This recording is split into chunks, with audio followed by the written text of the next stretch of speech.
سره زم هميره اور د نن ورځې مهم خبرونه. شمالي وزیرستان علاقې زنګوټي کې سکیورټي فورسز کاروایی مکمله کړې ده او د خلکو خپل کورونو ته بیرته ستنېدو سلسله هم روانه شوې ده. سوشل میډیا پلیټ فارمز د لارې بېحیایي، فحش او غیر اخلاقي ویډیوګانو پورته کوونکو په ضد خیبر پښتونخوا کې کاروایانې نورې هم تیزې شوې دي. په دې مهال پیښور سټي کیپټل پولیس یو ښځه نیولې ده او د غیر اخلاقي مواد په ټیک ټاک پورته کولو په ضد مقدمه هم درج کړې ده.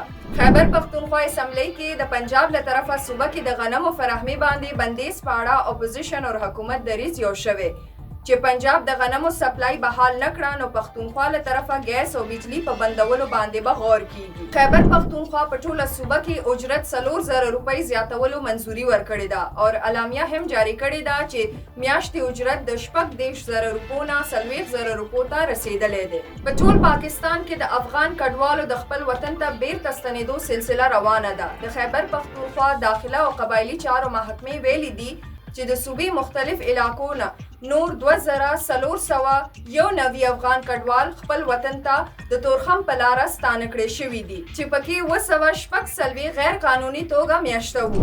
پاکستان بحري اډې په خطه کې د تجارتي سرګرمیانو لپاره مهمې ګرځېدلې دي چې امریکا او کازاکستان هم ځان ته سرمایه‌کاري لا متوجه کړي دي. د قدرتي وسایل د استفادې وروسته د امریکای یو ډلې د سمندري چارو وزارت دوره هم کړې ده. دا تر دې دمه مهم خبرونه نور خبرونو او معلوماتو لپاره سنو پښتونخوا سره اوسئ.